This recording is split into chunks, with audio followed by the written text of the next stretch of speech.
Hello, welcome. Today I have the pleasure to talk to Jiatao from SilkChain.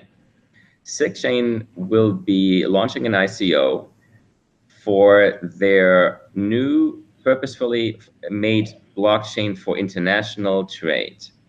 And I have the pleasure to welcome Jiatao to talk about, who's a co-founder of SilkChain, to talk about SilkChain. Jiatao, welcome. Thank you very much, Ike. So, as you know, traditional international trade, it's a very stable but also very stagnant industry. Really, this industry has not seen any groundbreaking innovation since the invention of containers and container shipping in the 70s, 60s, I think. So, but we feel it's time for a paradigm shifting innovation and improvements in the way international trade is conducted and in the way a lot of the trade services are organized around the world. So currently, international trade is very heavily paper-based. So in order to buy and sell internationally, you need logistics, shipping documents, bills of lading, waybills, customer acceptance bills, and certifications, different certifications.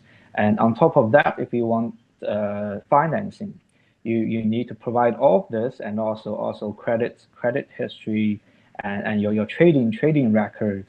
And all of this currently is done almost, I would say, 80 to 90% on paper based.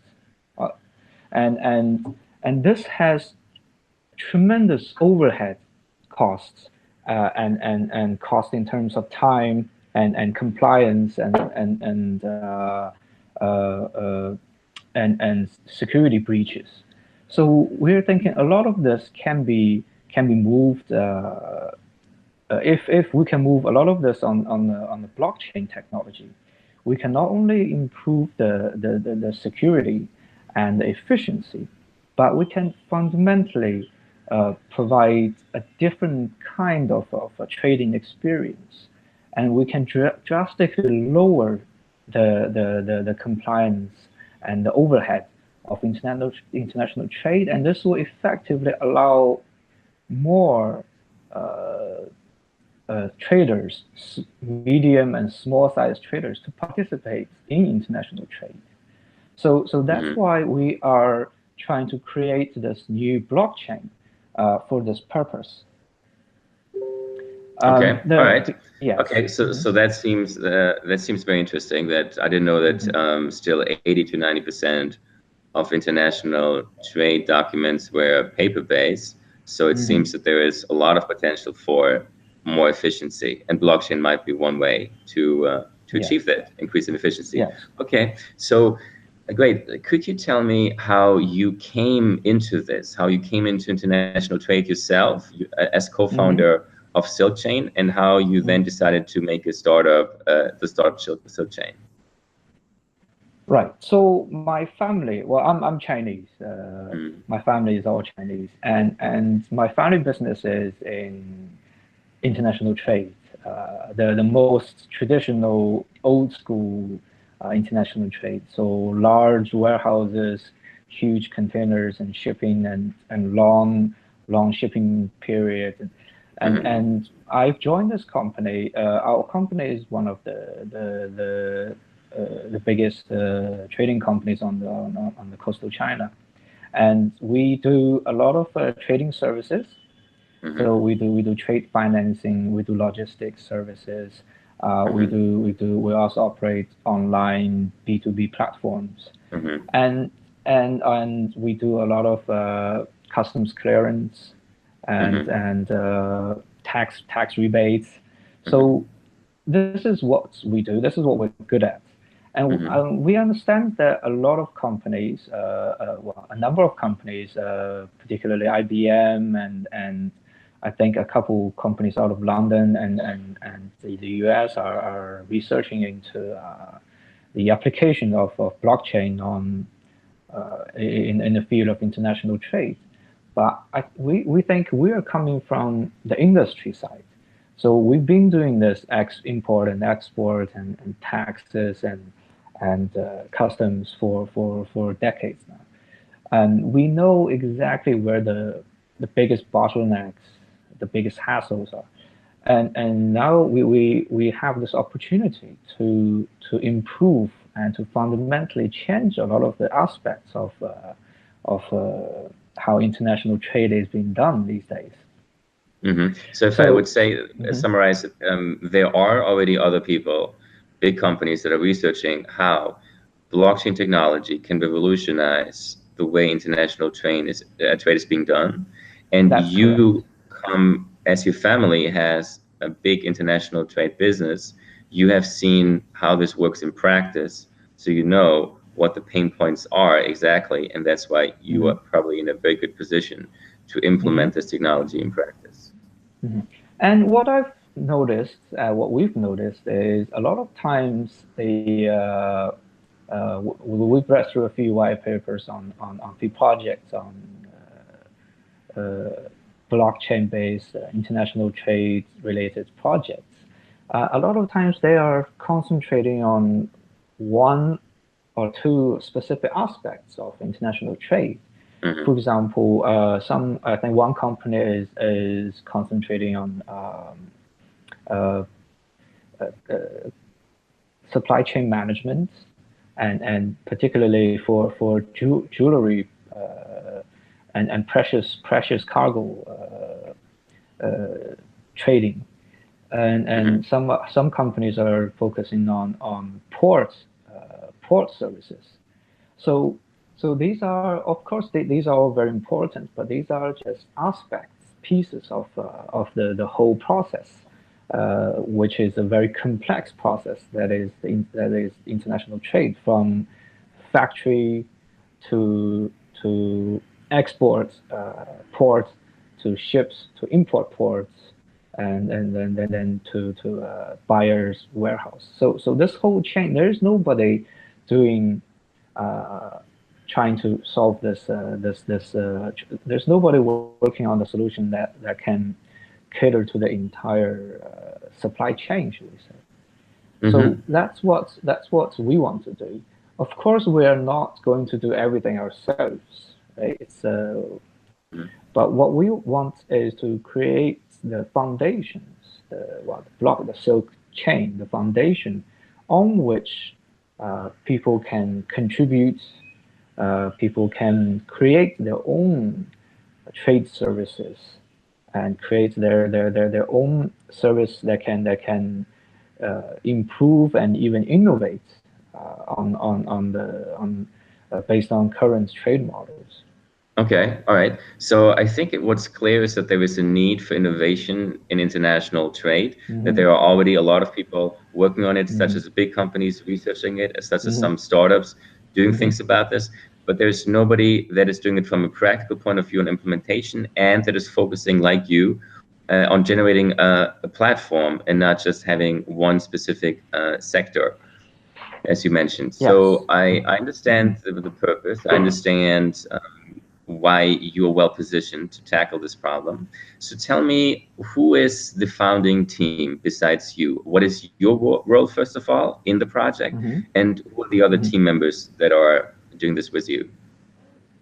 Well, the our company, OCell, which is a part of the Dino Direct Group in China, are traditionally a trading company, and now I am me and a couple of my colleagues were leading a project to initiate this IT blockchain infrastructure. Hmm.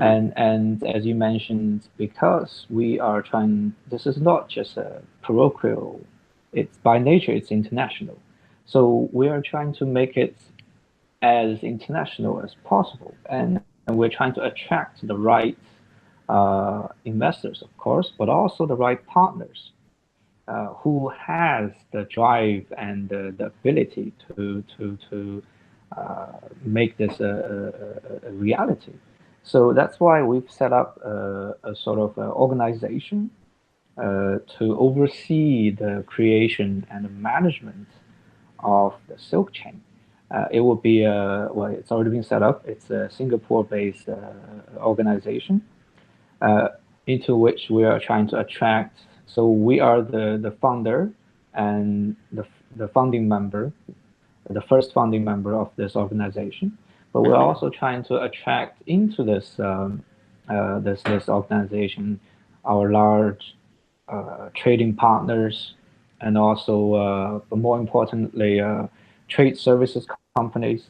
So we're trying to find partners who can bring in not just buyers and sellers, but Mm-hmm. also the service providers that are crucial for this the Silk Chain to work. So we're talking about customs clearance companies, we're talking about trade financing companies, we're talking about certification companies, and logistics companies, of course. Okay, so bring the So whole these are, ecosystem yeah, these are the together. strategic partners we're looking for. Mm-hmm. All right, I understand. What I would specifically like to know is if you could tell us who are the owners, the main owners of the company. Let's say those people that hold more than 10% of the shares of the company. Are you one of those main owners, or and I'm not the if main. so, I'm not. Sorry. if so, who else is are the main owners? Because it wasn't clear to me from the white paper. hmm Uh, I'm not the main owner of the company. Our Mm-hmm. holding company is it's a private company where we are not a public company. Mm-hmm. Our biggest or main owner is Mr. Kevin Feng, who Okay. is based in China, in Mm-hmm. Chongqing. Mm-hmm. All right. And we So he also would have be cross-holding with, but he is the main, yes, he is the main owner okay. of the He's the company. main owner, and you are, let's say, his co-founder in hmm this. hmm Okay. All right. Cool. So we talked so far about the problem, about the solution, about what specifically you want to do, how you're different from some other companies that are maybe could be considered your competitors. So could you tell us how you are going to implement this and how you are going to then make money with the product you're developing? hmm So, to implement this, we have outsourced, well, we have contracted two tech teams, and this Mm-hmm. is going to be based on the uh, Hyperledger Fabric. So it's an enterprise solution of the BEP. Mm-hmm. And we will first going to in our first stage we're going to first create the infrastructure, the Silk Chain infrastructure, and in the second stage we plan to move a lot of our existing services onto this Silk Chain, onto this Mm-hmm. blockchain, and we then hope to grow from there. So Okay. basically, we're trying to create the infrastructure, Mm-hmm. the new Silk chain. Then we are Mm-hmm. going to move our existing trade financing, logistics, and particularly customs clearance services, our own well, service offerings onto this blockchain. And to Mm-hmm. answer your earlier question, how we hope to profit from this enterprise, and this is exactly how we plan to profit. According to our calculations, uh, the Silk Chain infrastructure will boost our efficiency and basically our bottom line, our profit margin by anywhere between 40 to 60%. Let's say I buy one token. Mm-hmm. And in order to know if I pay $1 for this one token or if I pay Mm-hmm. $10 for this one token, I would like Mm-hmm. to know this one token.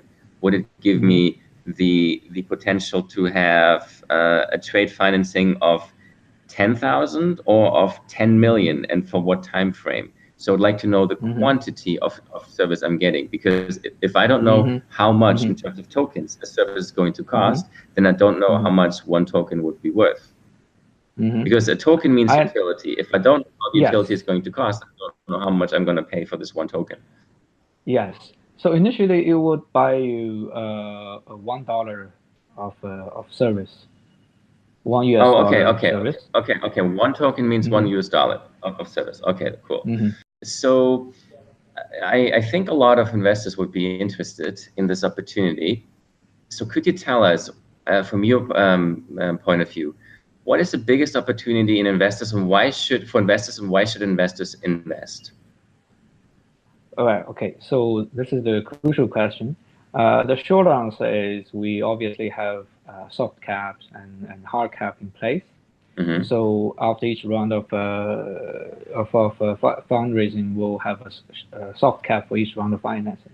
So we have our expectations of appreciation for each stage of soft cap. So that's the short answer.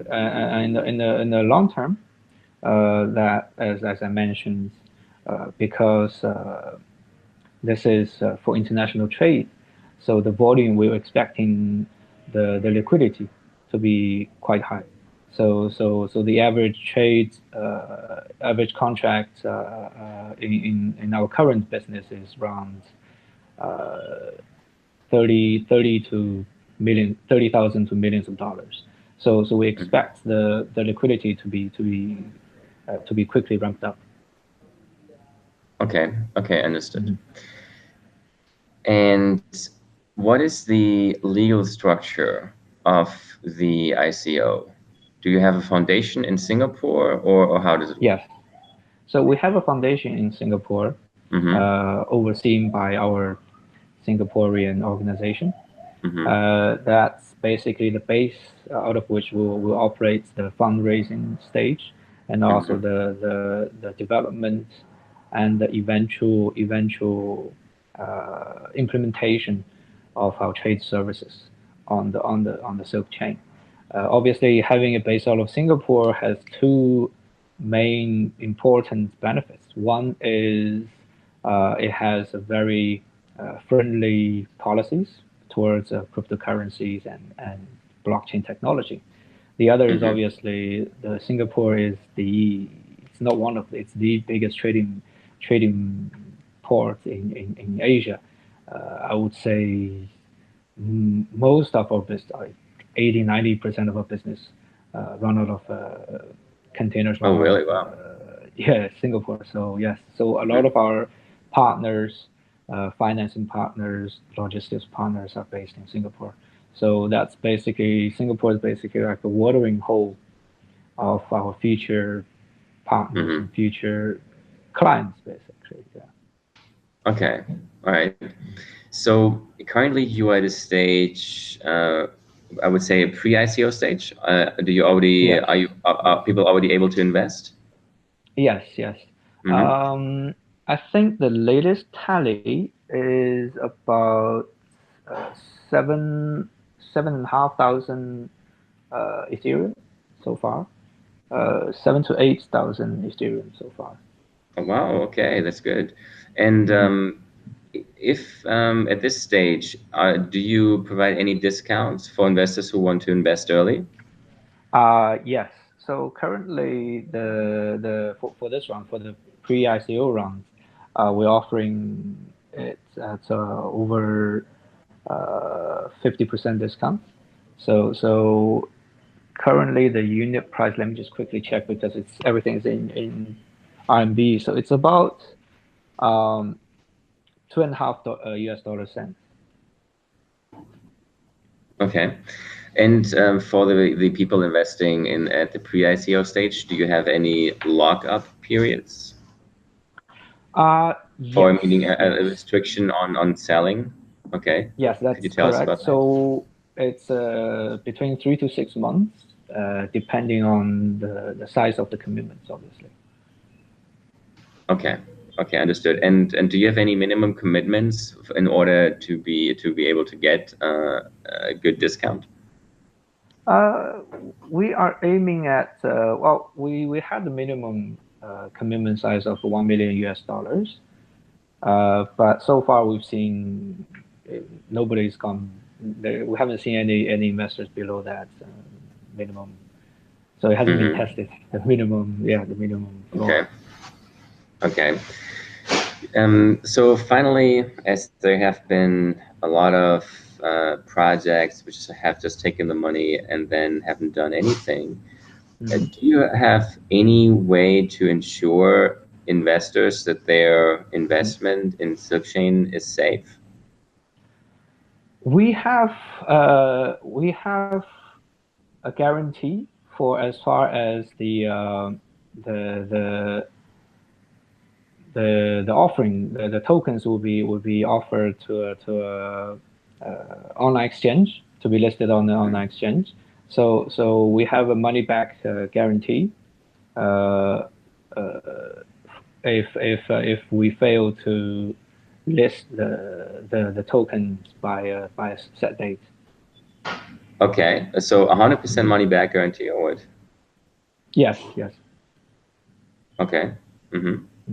So it's guaranteed for as far as the listing of our tokens on specific exchanges.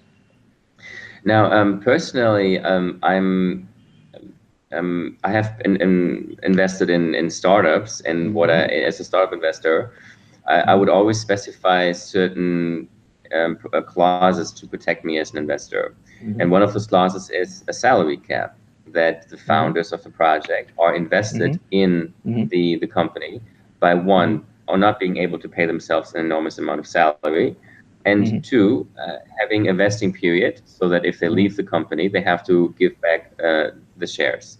So could you tell me if is there anything like that, or what assurance do I have as an investor that you will not pay the money that I pay you in to the founders in salary, big and that bonuses you will not, and that you will not leave the project soon after? Right. So basically, the IT development side have already been all the IT development costs have been settled in development contracts, and all the advisor board will be offered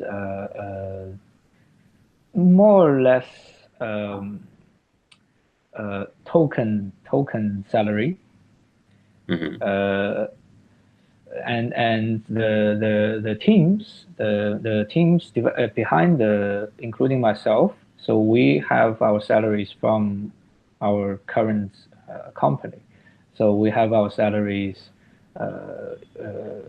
running our current businesses, so we have that's very interesting. I mean, because if you're telling me three things, the developers have already been settled, that's already clear what they're getting. Some of the founders have their own businesses, so that they will not take a salary, and then some of the people that are getting a salary, they will basically get the salary from the tokens. That would give me a lot of insurance as an investor that the money is not being used in order to pay the salaries of the founders. Is it somewhere that you would put this into the contract for the pre-sale, or I mean, what you're saying makes a lot of sense. Is it okay? Yes. It's possible. We can discuss it. Yes, possible.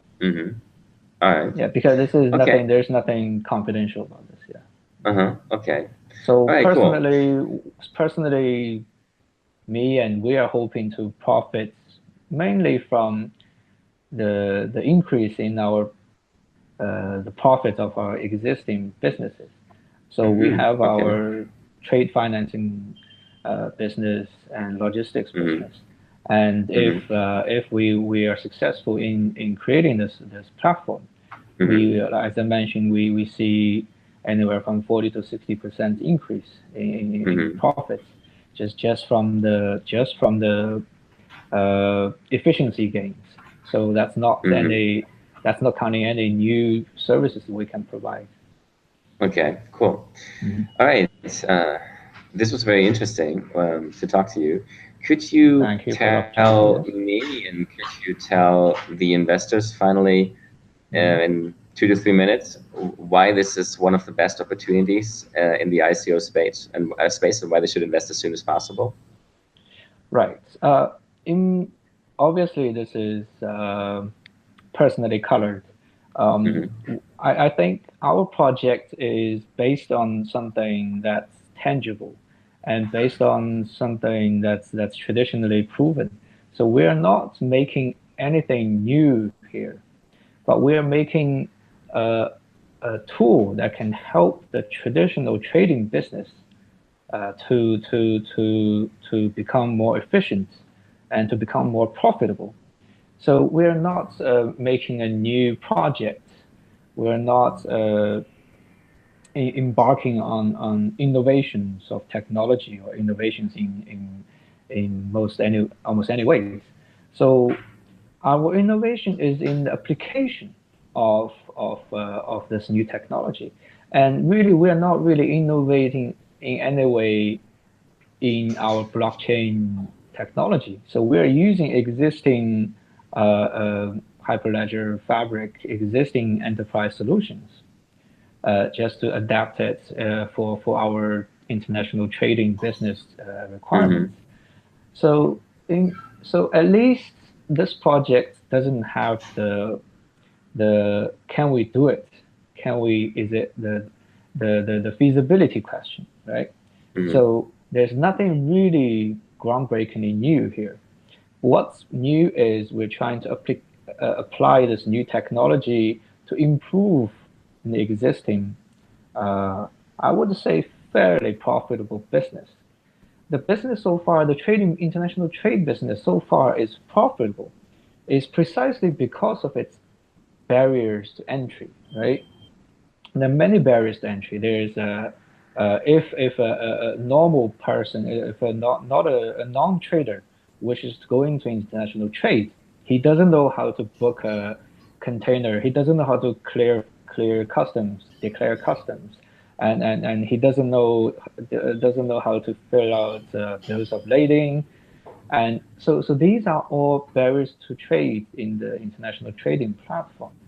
So, so we hope that we're not going to remove any of these barriers of trade. The barriers of trade will be still there, but we hope that we'll create a generation of new trade service companies that can provide these professional services and help for a fraction of the cost that they are being provided now. Hmm. So Great, that is the idea behind the project. Mhm.